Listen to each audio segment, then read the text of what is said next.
진정한 선은 그래서 왜 고통을 주느냐? 우리가 자유적으로 선택하지 못하는 인간의 존재로서 의미가 없다. 자유 선택할 수 있는 것이 의미가 있다. 그래서 고통이라는 것도 자연스럽게 따라볼 수밖에 없다라는 게 루이스의 입장입니다. 인간의 자유의지를 극단적으로 선택해서 사탄이라는 존재, 악마라는 존재도 그래서 같이 공존하는 것이 신은 무식한테도 선택의 여지를 준 거다. 우리가 할 수 있도록 그런 선택의 여지를 주는 것이 더 맞다. 왜? 그럴 때만이 얻는 행복이 진정한 선이자 진정한 행복이 된다는 게 루이스의 입장입니다. 왜냐하면 이미 주어졌고 신이 강제해서 내가 선을 느끼게 되면 그게 행복한 것이 아니다. 왜? 그건 어학에서도 얼마 다르지 않다느냐. 내가 이기거든 저가든 그래서 내가 이 길을 선택할 때 그것이 진정한 행복일 수밖에 없다라는 이 논리야. 프로이트는 야 세상이 이렇게 끔찍한데 이 고통을 신이 준 계획이라고?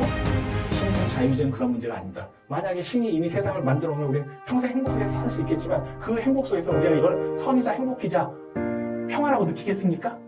우리의 자유의지를 통해서 그런 것을 통과할 때만이 비로소 우리는 행복이라는 것, 구원이라는 것, 은총이라는 것을 느낄 수 있습니다. 소위 말해서 루이스의 용어로 좀 기쁨을 느낄 수 있습니다. 이 말도 충분히 논리적으로 말이 되죠. 그 차이를 이해하시면 돼요. 두 사람의 입장이.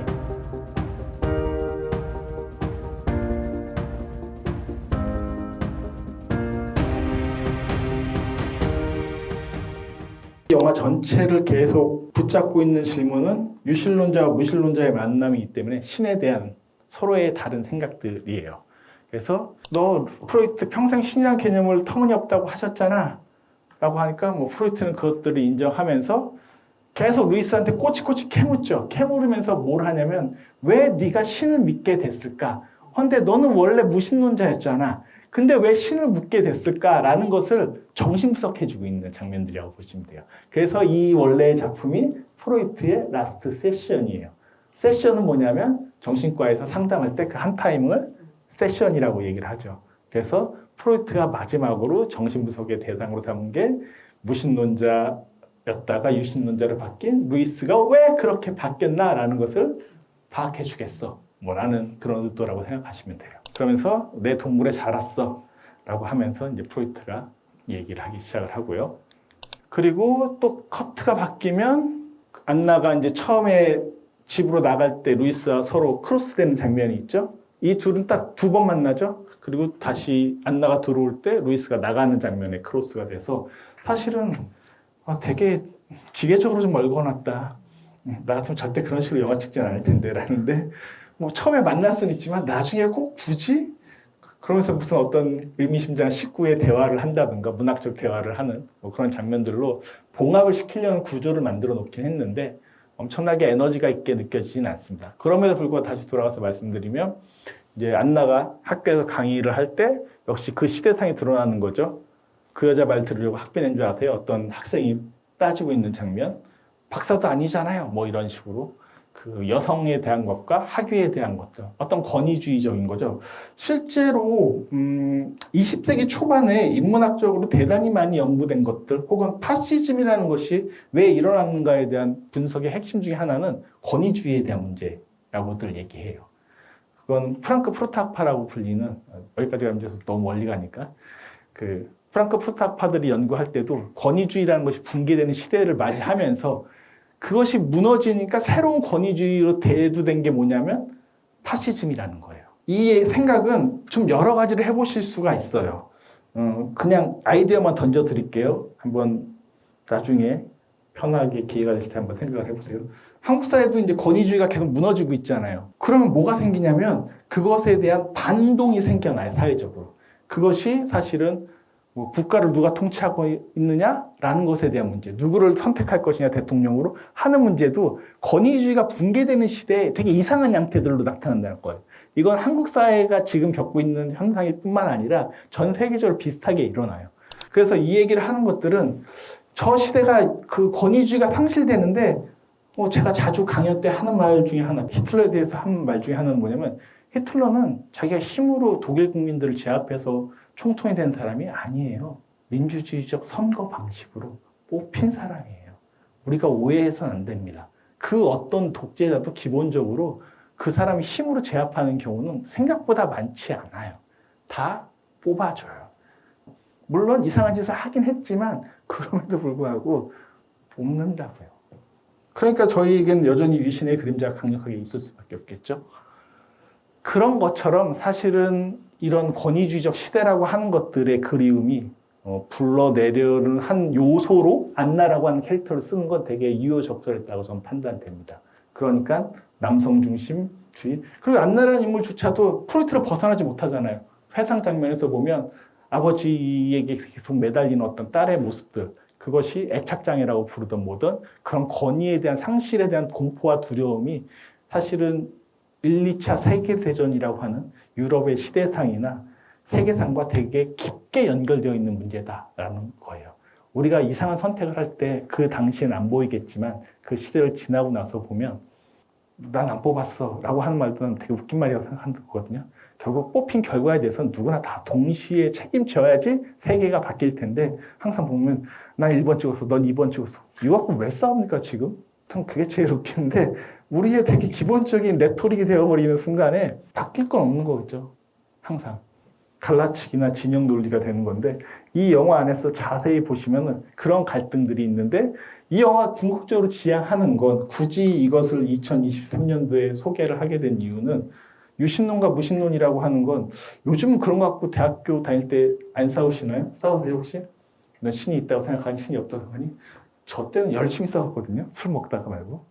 술 먹다 말고 왜 그런 소리 했는지 모르겠습니다만 옛날엔 그런 어떤 시대적 분위기가 분명히 있었어요. 근데 지금은 절대 그런 얘기를 하지 않아요. 지금 뭐 갖고 싸울까요? 취업?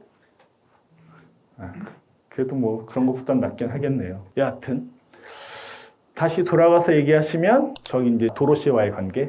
도로시는 실제로 전쟁 때 고아원을 운영했었고 안나 프로이트가 도와주면서 두 사람이 엄청나게 그 아이들을 위한, 그리고 안나 프로이트의 최대 업적은 아동에 대한 정신분석학의 그 창시자라고 볼 수 있는 인물이에요. 프로이트가 걱정했던 것과 달리, 우려했던 것과 달리 아동의 세계에 대해서. 그래서 수업 때도 보면 전쟁 때 애들이 그거 무서워만 하지 않는다라고 설명한다면 잠깐 지나가잖아요. 실제로 폭력을 아이들은 좋아하기도 하거든요. 근데 나중에 이제 클립으로도 가져왔는데 되게 두려운 게 뭐냐면 거기에 대한 반성적 생각이 없기 때문에 아이들이 그것이 내면화되는 순간에 더 무서워지는 거예요. 소위 소년병들처럼. 어느 뭐 시리아나 뭐 이런 데 있는 그 애들이 더 무서워요. 걔네들은 그럴 수밖에 없겠죠. 왜? 이게 구별이 안 되니까요. 다른 층이라는 것이. 그래서 완전 내면화되기 쉽다. 그래서 오히려 더 무섭다. 뭐 이런 장면들이 살짝 지나가요. 사실 안나 캐릭터가 오는 건 두 남성 지성인에 대한 다른 항목으로서의 기능도 하는 거고요. 그래서 일종의 균형점을 잡으려는 시도가 있었다. 그리고 저렇게 남성 중심 사회에서 안나가 대학 박사 학위를 가지고 있는 것도 아닌데도 불구하고 강연할 수 있는 되게 지적인 인물이었고 저 때가 20대 후반이나 30대 초반밖에 안 됐을 나이 무렵이거든요. 그러니까 대단한 거죠. 서구의 기준으로 지금은 뭐 한국에서도 그렇고 그런 일들이 일어나지만 저 당시만 해도 서구 사회에서 대단했던 일들 중에 하나였었고 그런 부분들이 있다라고 말씀드리겠습니다. 잉클리스가 정확히 뭡니까? 잉클리스가 아까도 말씀드렸던 톨킨이나 루이스가 계속 쓰고 있는 작품들을 친구들끼리 펍에 모여요. 펍이 이름이에요. 잉클리즈라고 하는. 옥스퍼드 근처에 있는. 어디나 대학가들이나 그 전설적인 펍이나 커피숍들이 있지 않습니까? 뭐 학전이라든가 뭐 이런 것들이 대학로에 있는 것처럼 그런 것들 중에 하나다라고 생각하시면 돼요. 그래서 프로이트가 질문하는 문제는 뭐냐면 거기서 니네들이 모여가지고 하는 게 뭔데? 현실적인 이야기를 쓰는 것이 아니라 동화나 뭐 이런 이상한 판타지밖에 쓰지 않는 프로이트는 자기의 이론대로 루이스 너 그런 이상한 소리를 잉클리즈라고 하는 그 친구들끼리 모여서 다 신 믿는다는 애들끼리 모여가지고 하는 건 다 부모님 때문에 그런 거니? 라는 식으로 전이를 시켜서 설명하거나 파고들려고 지금 질문을 던진 거예요. 잉클리즈 부분은 나중에 다시 한번 설명드릴게요. 근데 모여가지고 되게 전설적인 영국 20세기 초반 판타지 문학의 거장들이 다 모여있는 모임이다. 여기는 철학자도 같이 또 있었고 경제학자도 있었고 뭐 그랬다.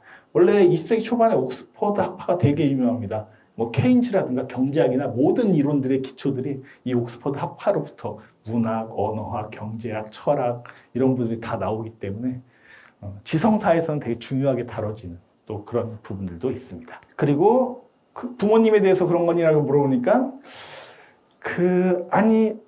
그래, 뭐 사실 잉글랜드 기숙사학교에 아까도 설명드렸던 것처럼 9살 때 어머니 죽음 이후에 보내졌어. 그리고 형하고 형하고의 관계가 꽤 각별하거든요. 그때는 선물 받은 거 얘기죠. 선물 상자, 뭐 숲, 이끼 뭐 이런 것들이 있으면서 내 최고의 어떤 그 기쁨을 누리게 했어. 그때 뭔가 발견했어라는 얘기를 하거든요. 오히려 그게 고통스러웠는데 그 고통 속에서 난 발견했어. 이게 루이스의 회심의 대표적인 책인 예기치 못한 기쁨의 저작의 핵심적 내용 중에 하나예요. 내가 어떻게 신을 발견하게 됐는가, 만나게 됐는가는 너무나 고통스러운 상황에서 그 기숙학교에서 형이 나를 위해서 준 선물을 보면서 나는 빛을 발견했어 라고 얘기를 하거든요. 이 진술은 너무나 유명해가지고 뭐 슬라보의 지적이나 여러 사람들이 루이스의 회심의 문제에 대한 나름의 어떤 철학적 태도들을 보여줍니다. 그래서 이 장면 다음에는 루이스, 성인된 루이스가 이렇게 숲을 바라보고 빛을 막 느끼는 장면들을 아마 영화 속에서 보셨을 거예요. 그래서 이 과정이 나온 책이 예기치 못한 기쁨이란 이 책, 그것을 저는 그 느낌을 기쁨이라고 불렀죠. 근데 아까도 제가 50대 때 만나게 된 여성의 이름이 뭐라 그랬어요? 조이. 그래서 사실 되게 그 조이라는 이름도 각별하게 루이스가 느꼈던 거예요. 루이스가 각성, 종교적 회심의 가장 기본적인 단어로 얘기하는 건 기쁨이에요. 조이라는 단어예요. 그래서 그런 조이를 느꼈다. 이 책이 루이스의 책이고 지금은 표지가 좀 바뀌었는데요. 전 옛날 책인 이 표지를 좀 좋아해가지고 이 표지를 가졌는데 루이스가 어떻게 내가 신을 만나게 됐는지에 대한 걸 어린 시절부터 계속 그걸 기쁨이라고 루이스는 핵심적으로 표현한다. 그래서 기쁨이라는 것이 강조돼서 나오는 건 그런 이유다라고 설명드릴 수 있을 것 같고요. 프로이트도 얘기하죠. 그럼 너는 어떻게 그렇게 됐니? 라고 물어보니까 나는 충족되는 법이 없지. 저 앞에 있는 단어 욕망이라는 것, 그 독일어로 젠조트라고 얘기한다고 프로이트가 설명을 해요. 그래서 아버지랑 숲을 걸었는데 아버지와 분리됐어. 뭐 이런 얘기를 하면서 나는 그런 아버지와 약간 분리된 경험들이 있어 라고 얘기를 하니까 그럼 루이스가 이렇게 하죠. 자신도 아버지와 숲을 걸었으면 좋았겠다라고 말하자 갑자기 그러자 프로이트가 이렇게 설명합니다. 그래서 신성한 아버지를 찾아 나선 거군요. 그게 신을 찾아 나선 거구나. 네가 아버지한테 억압당하고 쫓겨나서 거기서 어떤 기쁨을 찾으려고 되게 애쓰다가 신을 만난 거구나. 그래서 너 회심한 거지? 라고 이제 찌르는 말인 거예요. 그러니까 이게 좀 대사가 되게 잘 번역될 필요가 좀 있는 영화이긴 하거든요. 근데 생각만큼 좀 더 뾰족하게 좀 찌르면서 번역되지 않는 아쉬움이 좀 있는 것 같아요. 그래서 신성한 아버지를 찾는 거군요. 라는 식으로. 하지만 한편으로는 이 영화에서 되게 강조하는 게 프로이트의 집에 서재에 뭐가 많습니까? 그렇게 수많은 신상들이 있는 거죠. 프로이트가 무신론자라고 주장하지만 이 사람 역시도 양가적이라는 거죠. 신에 대한 갈망이 있다는 걸 이 영화는 끊임없이 보여주고 있어요. 물론 이건 저자의, 연출자의 그 생각일 것이겠지만 그런 식으로 뭐 성자가 누구고 성녀가 누구고 이런 것들을 프로이트가 이미 빠삭하게 알고 있는 장면들도 사실 그와 무관하지 않는 거인 거고 오히려 루이스는 현대 사회에 대한 어떤 성찰들을 되게 난 무신론자였어 원래 그런 것들을 역시 드러내면서 무신론자와 유신론자의 대결이라고 뭐 이걸 설명할 수 있습니다만 사실은 이들이 크게 다른 결에 있는 것은 아니야라는 것이 이 영화 전체의 기획의 핵심 중에 하나다라고도 말씀드릴 수가 있을 것 같습니다. 그래서 두 사람의 핵심적 이론은 뭐냐면 이게 이제 프로이트의 오이디푸스 컴플렉스죠. 결국 황금가지 같은 경우도 마찬가지고 프레이저의 아버지를 죽이고 새로운 내가 아버지가 되는 과정들이 오이디푸스 컴플렉스의 핵심으로 나오는 거거든요. 오이디푸스 신화 아시잖아요.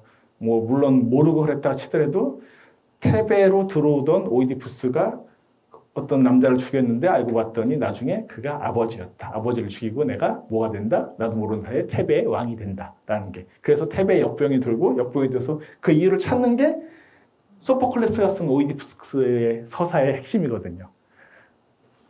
저런 오이디푸스 컴플렉스 얘기를 하는 거와 달리 루이스는 프로이트 네가 이렇게 막 이상하게 구는 건 방관하는 신에게 느끼시는 분노, 네 아버지에 대한 분노를 그런 식으로 얘기하는 거 아니냐라는 식으로 이때 신이 다르게 갈 수 있다는 것들을 루이스는 되게 강조해서 설명하려고 말을 꺼내기 시작해요. 그래서 아버지를 죽이는 그래서 그런 것들이 오이디푸스 컴플렉스의 핵심이라고 한다면 아버지의 관계 속에서 프로이트가 느끼는 감정은 방관하는 신에게 느끼시는 분노와 비슷하지 않냐라고 설명하면서 넘어갑니다. 그리고 갑자기 그 대피하라는 명령이 들어서 대피소로 가게 되는데 이때 막 루이스가 숨을 못 쉬게 되죠. 이건 전쟁의 경험 때문이다. 전쟁 트라우마죠. 소위 PTSD라고 그러나요, 요즘? 그죠? 그 증후군이 그대로 드러나는 장면이고요. 그리고 나와서 교회에서 뭐 이건 뭐냐, 이건 뭐냐라고 설명하다가 다 설명 못하고 거기 사제도 설명을 제대로 못하니까 저거 성림프나야 이 사람아 이렇게 설명하면서 프로이트가 알고 있다는 걸 되게 강조해주는 장면인 거죠. 의외로 많은 성자들을 알고 있다. 나와서 그 루이스가 낄낄거리면서 웃죠. 그 웃는 장면은 뭐냐면 잘못된 그 공습 경보였으니까 뭐 잘된 거면 뭐 조문을 보내줄 것인가 막 이런 식으로 얘기하니까 뭐 프로이트가 이제 유머라는 것을 설명해요. 이게 프로이트의 초기 저작 중에 하나인 농담과 무의식의 관계라고 하는, 당연히 프로이트 전집이 국내에도 번역되어 있기 때문에 번역되어 있습니다. 제가 처음 읽었던 프로이트 책이 저 농담과 무의식의 관계였는데 잘못 말하기 예부터 시작을 하거든요. 저 책에서 사람이 말 실수를 하는 것은 분명히 사회적 이유가 있다라는 것을 설명하면서 원래 그 어떤 국회에서 의장이 프로이트가 설명하는 장면은 그런 거예요. 지금 개원을 시작합니다라고 땅땅땅 쳐야 되는데 폐회를 한다고 시작한다라고 실제로 그랬던 거예요. 그 프로이트가 그 사례를 들면서 이 사람은 자기 당에 불리한 지금 상황을 전개해야 되기 때문에 저게 실수라고 하는 것들이 의도적으로 그 심리를 반영해서 나온 것이다. 실제로 그렇잖아요. 그런 식의 것들을 쓰는 걸 보면서 정신분석학이라는 것이 이런 세계를 다루는 학문일 수도 있겠구나. 꼭 뭐 프로이트 갖고 있는, 여기서 보면 약국에서도 프로이트 그 성대로 이상한 하면서 막 그냥 거부하면서 가버리잖아요. 꼭 그런 사람으로 오도하는 거. 프로이트가 이제 와전된 부분이죠. 프로이트가 물론 성이론이 되게 핵심적 이론이면 분명합니다만 우리가 통속적으로 알고 있는 프로이트의 리비도 개념은 전혀 프로이트가 원래 설명하고자 했던 것과 다르게 또 사용되거나 활용되기도 합니다.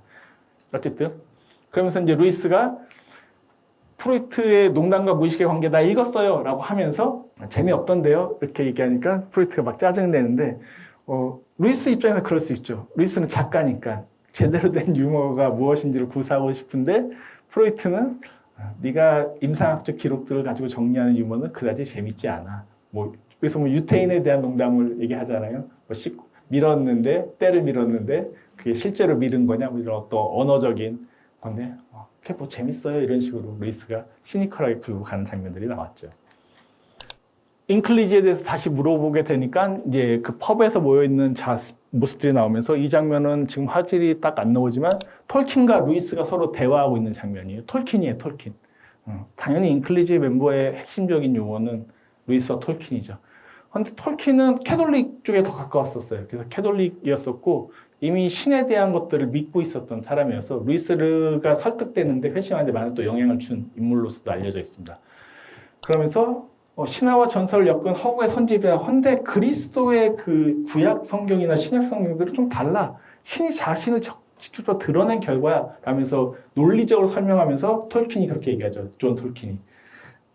네가 한번 그럼 공부해봐, 찾아봐 라고 해서 루이스가 최근 학문부터 1600년 전 신하의 광야에 있었던 신하의 문서, 초기에 400년 전에 있었던 마태복음 이런 문서들이 다 쿰나 문서라는 이름으로 보관되어 있거든요. 동굴에서 발견된 거예요. 팔레스타인 지역. 그래서 실제로 성경 외전이 많은 거 아세요? 모르세요? 우리가 흔히 알고 있는 성경 말고 외전이 진짜 많아요. 예를 들어서 도마복음 이런 것들도 있어요. 이게 정본을 추리는데 여러 역사 과정들을 거쳐요. 처음에 결정된 게 평생 간 게 아니에요. 또 중간에 복음서들이 또 바뀌기도 해요. 얘는 정본이 아니야. 이런 식으로. 근데 옛날 문서들은 그런 게 많습니다. 근데 웃기잖아요. 그럼 결국 인간이 쓴 건데 기록물은 어느 건 성서가 되고 어느 건 성서가 되지 않고 이런 것들이 사실 문헌학적 역사를 보면 대단히 많이 일어납니다. 자기가 내가 썼던 말과 옆에 있는 제자가 아무리 잘 받아 적은들 그게 똑같을까요? 여러분 적고 계신 분들인데 지금 이렇게 적고 나중에 제가 이상형이 이렇게 얘기했다라고 하지만 제가 나중에 전 그런 말 한 적이 없는데요. 이럴 수 있는 거 아니겠습니까? 그렇죠. 그런 것처럼 사실은 이 문서의 역사나 문헌학적 역사에서는 되게 재밌는 경우들이 많이 있습니다. 어쨌든 그런 문헌학을 뒤져보니까 루이스는 그걸 증명할 수 있었다. 그런 생각을 하게 됐다라는 얘기들을 하는 장면이고 그 영향으로서 그 인클리지를 얘기하면서 인클리지라고 하는 곳이 여기서 루이스의 나니아랜드의 어떤 판본이나 톨킨의 반지의 제약이나 실마릴리온 같은 작품들이 발표돼서 얘기가 되고 했었던 그런 전설적인 집단들이기도 합니다. 근데 뭐 주로 남자들이 다 모여서 문학 작품도 얘기했겠지만 주된 얘기는 목적은 술이었겠죠. 펍에서. 영국의 펍의 문화였으니까요. 그리고 반박과 반박. 뭐 신에 대해서 이제 프로이트 막 짜증을 내면서 프로이트가 했던 되게 유명한 얘기는 이런 거죠. 내가 본 수많은 환자가 다 내가 신이라고 했는데 유독 예수의 예를 진지하게 볼 이유가 도대체 뭐냐라는 거죠. 실제로 이건 뭐 종교학적 역사에 관심이 없으셔도 자신이 신이라고 주장하는 역사는 수도 없이 많습니다. 그건 이슬람 국가 계열에서 마찬가지고 아랍 국가 이슬람에서 마찬가지고 뭐 팔레스타인 지역에서 마찬가지 예수 이전에도 많았고요. 이후에도 수도 없이 나타납니다. 근데 굳이 예수만 신의 아들로서 인정해줘야 될 이유가 뭐니? 라는 거죠. 되게 과학적 논증이자 데이터적 논증이라고 볼 수가 있겠죠. 그러자 이제 루이스가 반박하죠. 그러면 현실 개념이 온전한 사람을 한 명이라도 봤니? 정신분석자들은 다 이상한 사람들 아니야? 그건 그렇지. 라면서 이제 화장실에서 아파하는 그런 모습들. 이런 식으로 이제 말들이 좀 더 또 정교하게 던져지긴 해야 되는데 뭔가 좀 각본상으로 좀 아쉽고 이런 내용들이 좀 뾰족하게 전달되지도 않고 근데 영화를 보면서 갑자기 이런 진지한 대화를 또 들으시면 여러분들이 재밌어 할까라는 고민도 분명히 작가로선 있었을 것이다 라고 생각이 듭니다. 그리고 총리의 성명 발표가 나오기 시작을 하고 학교에서도 안나가 도로시 부이엔과 함께 총리의 성명 발표를 들으면서 갑자기 과거를 회상하죠. 여기 영국에 오기 전에 실제로 실제로 아니라 게슈타포가 와가지고 잡혀가는 장면. 그때 이건 감옥 장면인데 아버지 프로이트가 알약을 주죠. 뭐 자살하게 되라 하라라는 걸 줬다라고 하는데 이게 실제 있는 일인지 이건 정확히 제가 찾아보지 못했습니다. 근데 프로이트가 어쨌든 위협을 느꼈던 건 사실이었던 것 같고요. 프로이트의 이제 문명 비판론들이 있는데요. 여기서 이제 중요한 거는 두 가지 있는데 프로이트가 이제 루이스한테 계속 논박을 하면서 할 때 그 디벅이라든가 여러 가지 동물들을 만들어내지 않니라고 하는 건 프로이트가 보기엔 동화에 대해서 프로이트가 몰라 비판적이었었어요. 그 비판적인 것들 중에 하나는 그런 것이 현실을 제대로 인식하는 것이 아니라 괴물을 만들어내서 그런 것을 통해서 도망가려고 하는 것이다 라는 게 프로이트의 기본적 입장이었고 그러면서 우리가 지금 히틀러라고 하는 지금 이 총리의 발표 이후의 장면인데 만들어낸 거 우리의 도덕률이 만들어낸 거다라고 얘기하는 장면이 있었거든요. 괴물을 만드는 건 디벅이나 이런 환상적 괴물들을 만드는 건 환상 세계에서 만들어내는 것이 정상적인 것이 아니라 우리가 우리의 도덕을 통해서 히틀러 같은 인물들을 만들어낸 거야 라고 공격하고 있는 장면이거든요. 그리고 나서 자신의 어린 시절 유모가 쫓겨나는 일, 아까 이 성호를 긋다가 쫓겨나는 일을 이제 또 떠올리게 됩니다. 그게 사실은 자기도 그런 식으로 뭔가 괴물을 만들어내고 있는 거 아닌가라는 것을 연결해서 보여주는 장면이기도 해요. 그래서 프로이트의 문명 비판론들은 대부분 후기 저작에 속하게 되는데요. 재밌긴 재밌습니다. 그러니까 성경에 나오는 성경의 그 10계명의 가장 핵심적인 것이 나 다른 이의 신을 믿지 마라 여러 가지가 있지만 사실 성경의 가장 원리적으로 핵심적인 건 내 이웃을 내 몸과 같이 사랑하라 라거든요. 이것만 하면 다 10계명이 다 허용돼요. 근데 가장 안 되는 게 저거잖아요. 여러분들이 우리 시대를 살아가면서 온갖 뉴스를 보실 때마다 제일 안 되는 게 이웃에 대한 사랑 아닙니까? 이웃에 대한 혐오와 공포와 분노가 매번 치닫고 있고 그래서 프로이트 얘기죠. 인류에게 해줄 말은 영어 속에 정확히 나와요. 철들어라. 이건 과학자이자 계몽주의자가 하는 가장 대표적인 거예요. 계몽에서 제일 중요한 거 계몽이란 말 뜻을 오해하시면 안 돼요. 계몽은 인간의 성숙이에요. 깨어남이에요. 계몽은 일루미네이션이에요. 깨어남이라는 뜻이 그 단어 안에 포함되어 있는 거거든요. 계몽주의가 꼭 나쁜 게 아닌 게 여전히 계몽주의가 필요해요. 지성적인 입장에서는. 왜? 우리는 계속 미몽 상태에 있으니까요. 계속 깨어나지 못하고 뭔가 유행이나 어떤 것들에 매몰되어 있기가 되게 쉬운 것들이니까요. 철들기가 정말 힘듭니다. 저도 제가 이 나이쯤 되면 철들 줄 알았는데 철이 안 들더라고요, 생각보다. 그래서 그러면서 이게 되게 어려운 거구나. 뭐 소크라테스가 아까 한 말로 알고 계신 너 자신을 알라도 다르게 번역하면 철점들의 새끼야 이렇게 번역할 수 있는 말이에요. 그런 뜻인 거예요. 너 자신을 아는 게 너무나 힘든 거죠. 실제로. 그래서 프로이트는 계몽주의자로서 철 드는 것에 대한 되게 중요한 얘기들을 합니다. 하지만 프로이트도 역시 의사이고 정신분석학이라는 것을 창시한 사람이지만 자기가 구강암이라고 하는 자신의 병에 또 앓고 있는 상태라는 것을 그걸 또 제대로 관리하는 게 아니잖아요. 보면 여기서 되게 병적으로 이상하게 관리를 하고 있죠. 의사가 직접 못 보게 한다든가 뭐 안나한테 모든 것을 맡겨버린다든가 라는 식으로 되게 유아기적이고 퇴행적인 모습들을 동시에 보여주고 있어요. 그래서 사실 모순되는 어떤 모습들을 많이 보여주는 거예요. 이 영화에서 주로 프로이트를 통해서 그것들이 많이 보여지고 있고요. 루이스는 그것보다 훨씬 더 관망하는 부분들로 등장하긴 하는데 특히 이제 안나의 문제가 프로이트의 어떤 여러 가지 개인사나 관계들을 건드리고 있는 그런 부분들이에요. 이건 이제 안나가 강연할 때 사람들 앞에서 아이의 내면의 폭력과 만날지 모른다는 것이 사실은 전쟁이 무서운 거다라고 얘기를 하는 거고 아빠한테 가봐야 돼요 하니까 친구가 걔 말고 내 생각도 해라라고 하니까 또 다른 교수가 이건 애착장이에요. 그걸 부인하진 않죠. 뭐 그런 관계로 묘사가 되고 있어요. 그래서 이 안나는 프로이트가 대단히 계몽적이고 인류에게 유럽인들에게 깨어나라라고 말을 하고 있지만 과연 자기의 가족 관계나 자기의 성장에 있어서는 깨어나 있는가라고 하는 것들을 보여주는 거고 그런 부분에서 안나는 새로운 시대를 만들었던 여성상임이 분명해요. 당시에 지성인으로서. 그리고 아동 정신병리학이라고 하는 프로이트가 아직 탐구하지 못했던 부분들에 대한 길을 열었던 사람이기도 하고요.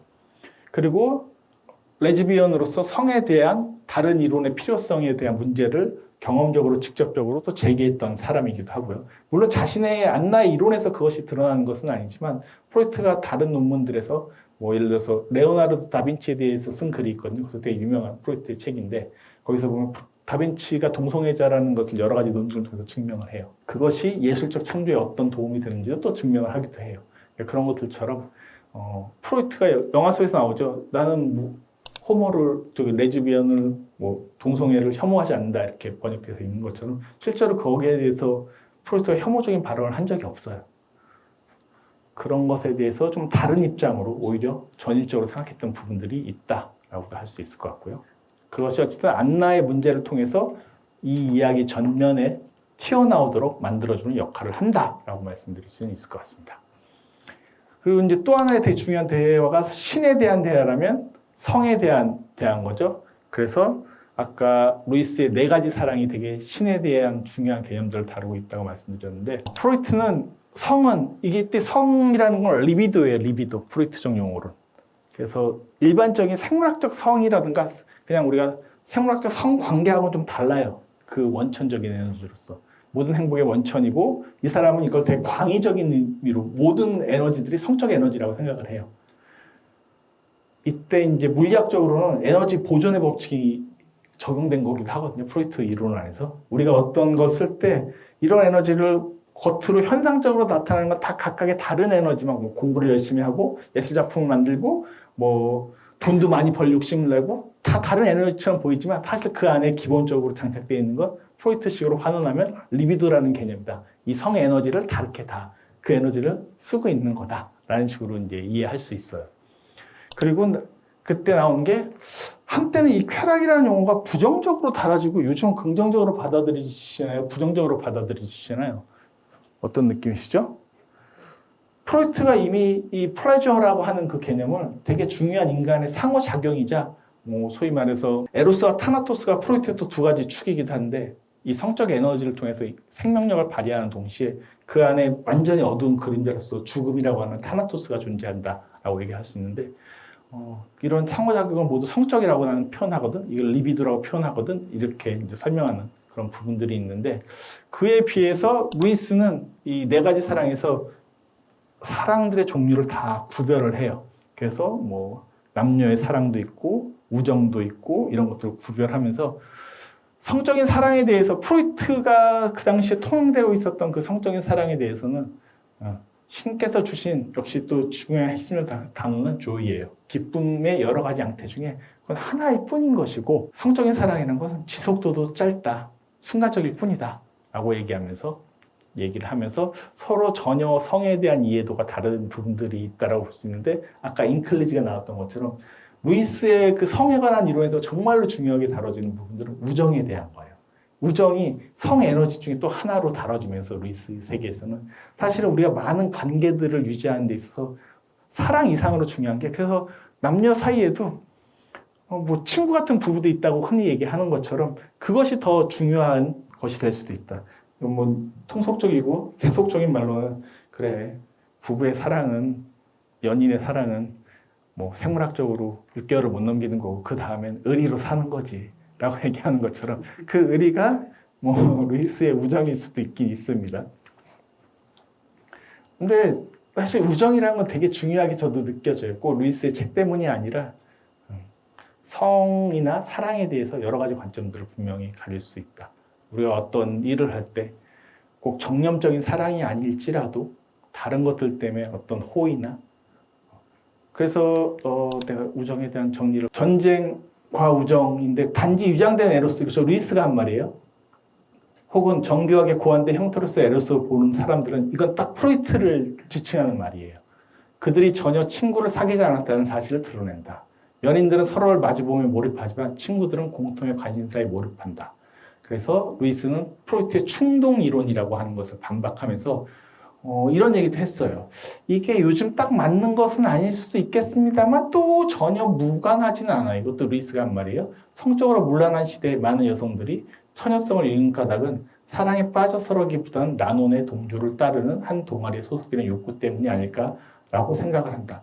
약간 오해의 소지가 있습니다만 잘 생각해보면 루이스가 저런 말을 하는 게, 우리가 어떤 성적인 개방성이나 자율성을 가지는 것이 시대상이라든가 혹은 어떤 풍조나 자기가 속한 그룹의 특성에 따라서도 결정되는 경우도 꽤 많다는 거예요. 근데 현실적으로 보면 사실 그래요. 훨씬 더 보수적인 집단에 속해 있으면 그런 태도가 보수적일 수밖에 없고, 훨씬 더 개방적인 어떤 집단 속에 소속돼 있을 때는 훨씬 더 개방성을 띠거나 그것을 되게 가벼이 여길 수밖에 없는 것들이 있거든요. 어떤 정답이라기보단 프로이트의 충동 이론이라는 것이 기본적인 모든 인간에게 내재되어 있다는 것을 그 루이스는 부정하면서, 그보다는 어떤 내가 속한 공동체나 또 동아리들의 문제, 그것에 따라서 성에 대한 인식의 태도들은 확연하게 달라진다라는 분들도 그 지적을 하고 있습니다. 그래서 한국 사회를 보면 뭐 제가 다 그 학교에서 가르치다 보니까 만나게 돼서 뭐 부분적으로 알고 있는 거긴 합니다만, 한쪽 그룹들은 대단히 개방적인 데 반해서 한쪽 그룹들은 상대적으로 대단히 보수적일 수 있어요. 이게 오늘날에 보면 20, 30대에서 되게 극단적으로 좀 나타나는 양상들이 있거든요. 그게 어느 그룹에 속해 있는가, 어떤 의식을 가지고 있는가에 따라서 확연하게 좀 달라지는 문제는 분명한 것 같다. 그래서 프로이트는 그걸 더 보편적이고 일반적인 리비도 이론으로 적용시키려고 했던 데 반해서 루이스는 그것보다 더 현실적으로 어떤 사회적인 그룹이나 세대들에 따라서 달라지는 양상들이라고 얘기할 수 있어요. 그리고 닥터 어네스트 존스, 이게 실존 인물이에요, 이분. 초반에도 나타나고 또 나타나는데 실제로 안나한테 청혼했던 인물이에요. 그래서 프로이트한테 까였던 인물이에요. 네. 그래서 안나를 뭐 이런 식으로 데려가는 건 아니겠지만 실제로 그랬다가 프로이트가 너 안나 어려. 안나가 20대 때, 여기 20대라고 설명하잖아요. 20대 때 청혼을 하려고 시도했던 프로이트 주변 인물 중에 하나예요. 그래서 이런 장면들도 있다. 이 인물이 등장한 건 안나와의 관계 문제를 다루려고, 프로이트가 어떻게 대했나라는 것을 다루려고 나온 장면이다라는 걸 설명드리려고 합니다. 그러면서 이제 어네스트 존스가 할 때 건강하지 못한 부성애에서 비롯되는 게 안나의 지금 상태인 거다. 그런데 이런 공격하기 위해서 건드려진 장면인 거고요. 프로이트의 분노. 그러면서 자기 딸 중에 한 명이었던 소피가 죽은 거, 그 스페인 독감 대유행이었었죠. 진짜 많이 죽었어요. 코로나 묻지 않았을 거예요. 제가 아는 역사적 데이터로는. 그리고 그 손주까지 죽게 된 걸, 5살. 그런 얘기를 하면서 이 모든 게, 이 고통이 신의 계획이라니, 고통이라는 건 그 루이스의 종교적인 문제나 이런 것들, 구원의 문제를 다룰 때 가장 중요한 거예요. 그 이 고통을 어떻게 이해할 것이냐. 프로이트는 그걸 인정할 수 없다라는 거예요. 이건 인간의 어리석음 때문에 비롯된 거고 무지함에서 비롯된 거다. 이건 전형적인 과학자이자 계몽주의자의 입장이에요. 근데 루이스는 종교적 입장에서 교회에서 가끔 그런 얘기하죠. 고통이라는 것도 신이 주는 어떤 시험이다 이런 식의 어떤 서사들을 많이들 얘기하죠. 그거에 대해서 프로이트가 엄청나게 짜증내는 거예요. 그래서 그렇지 고통은 고통일 뿐인데 저걸 신의 계획이라니 신의 큰 뜻이라니 그런 말을 아마 들으셨던 분들도 계실 거예요. 그러니까 프로이트는 이런 걸 까댔다. 제가 그랬다는 건 아니니까요. 네. 그래서 진정한 선은 그래서 왜 고통을 주느냐? 우리가 자유적으로 선택하지 못하는 인간의 존재는 존재로서 의미가 없다. 자유 선택을 할 수 있는 것이 의미가 있다. 그래서 고통이라는 것도 자연스럽게 따라볼 수밖에 없다라는 게 루이스의 입장이에요. 인간의 자유의지를 극단적으로 선택해서 사탄이라는 존재, 악마라는 존재도 그래서 같이 공존하는 것이 신은 루시퍼한테도 선택의 여지를 준 거다. 네가 할 수 있도록 그런 선택의 여지를 주는 것이 더 맞다. 왜? 그럴 때만이 얻는 행복이 진정한 선이자 진정한 행복일 수 있다는 게 루이스 이론의 핵심이에요. 왜냐하면 이미 주어졌고 신이 강제해서 내가 선을 느끼게 되면 그게 행복한 것이 아니다. 왜? 그건 억압된 상태와 별반 다르지 않지 않느냐. 내가 이 과정 저 과정 속에서 내가 이 길을 선택할 때 그것이 진정한 행복일 수밖에 없다라는 게 루이스 입장이에요. 이 논리를 아시겠죠? 프로이트는 야 세상이 이렇게 끔찍한데 이 고통을 신이 준 계획이라고? 신이 준 자유의지는 그런 문제가 아닙니다. 만약에 신이 이미 세상을 만들어 놓으면 우리는 평생 행복하게 살 수 있겠지만 그 행복 속에서 우리가 이걸 선이자 행복이자 평화라고 느끼겠습니까? 우리의 자유의지를 통해서 그런 것을 통과할 때만이 비로소 우리는 행복이라는 것, 구원이라는 것, 은총이라는 것을 느낄 수 있습니다. 소위 말해서 루이스의 용어로는 joy, 기쁨을 느낄 수 있습니다. 이 말도 충분히 논리적으로 말이 되죠. 그 차이를 이해하시면 돼요. 두 사람의 입장이. 그래서 기쁨이 그분의 속상이라면 고통은 그분의 확성기 같은 거다. 이거 우리가 선택하는 거다. 이런 얘기들을 하고 있는 루이스의 고통의 문제의 핵심적인 논지이기도 합니다. 그래서 공상들은 하면서 그 얘기하는데 안나 얘기가 또 나오기 시작을 해요. 안나도 역시 사내에 대한 공상, 어떤 성적 판타지에 대한 공상을 프로이트가 직접 면접을 해가지고 가졌다라는 장면들을 진술하는 거 있잖아요. 그러니까 프로이트 얘기도 보면 그 환자의 진술을 적는데 그게 과연 현실인가? 아니면 그 환자의 공상인가? 혹은 망상인가가 헷갈린다라는 걸 보여주는 장면은 루이스와 프로이트가 과연 다른 공상적 작가일까? 환타지 작가일까? 어떻게 보면 둘 다 비슷하게 환타지의 영역을 건드리고 있는 것은 아닌가라면서 점점 이들의 접점들을 찾아가기 시작을 합니다. 그래서 접점 찾았을 때 우리 모두 겁쟁이다라는 것에 대해서 대동단결해요. 신 뒤에, 이야기 뒤에, 이성 뒤에 우리 모두 죽음을 두려워하는 인간에 불과하다. 그리고 나서 이제 프로이트는 지금 죽잖아요. 이때 두 가지가 있는데 하나가 뭐냐면 뭐라고 했어요? 초반에 입에 손대게 아무도 못한다. 나 아니면 안나밖에 못한다. 루이스 보고 손대게 해주는 거예요. 저 장면은 결정적인 장면이에요. 물론 표현이 잘 됐는지는 모르겠습니다. 표현이 난 전달 못 받았는데요 라고 하실 수 있어요. 아쉬워요 확실히. 근데 저건 분명히 의도적으로 연출된 장면이에요. 저 손을 아무도 못 댄다고 했는데 나는 손댈 수 있었어. 그건 루이스에게 이 대화의 과정과 긴 시간 통해서 이들이 화합했다라는 걸 보여주는 장면이고요. 그리고 그 전에는 보면 아일랜드의 성 딤프나죠. 그 아까 교회에서도 찾았고 집에 그 방에도 있는 그 석고상을 보면서 심지어 저 성 딤프나는 아일랜드의 성녀 중에 한 명인 거예요. 그러니까 루이스가 아일랜드 대생이잖아요. 그런 식으로 연결해서 이야기를 만들어 놓은 거예요. 그래서 사실 프로이트 마음에서도 아일랜드적인 어떤 것 혹은 종교적인 것이 있다라는 것들. 그래서 화해의 실마리들을 이 두 순간을 통해서 영화 후반부에 갑작스럽게 보여주고 있다라고 느낄 수 있는데 그렇게 저는 보여주고 있습니다. 그리고 책을 들고 안나와 마주친 다음에 갈 때 프로이트가 이 순례자의 항해 루이스의 책에 그 썬 글을 기차 안에서 보게 되죠. 오류에서 오류로 우리는 온전한 진실을 발견한다. 이게 모든 지성인들이 갖고 있는 기본적인 태도일 거예요. 우리는 오류일 수밖에 없고 기독교 변증론자, 그 루이스의 순전한 기독교라는 책이거든요. 그 책은 영국 사회에서 1940, 50년대 때 엄청나게 많은 사람들을 회심시켰었어요. 그랬던 대단한 영향력이 있었던 2차 세계대전 이후에 서구 사회를 지탱했던 책 중에 하나로 평가받고 있어요. 거기에도 오류가 있겠죠.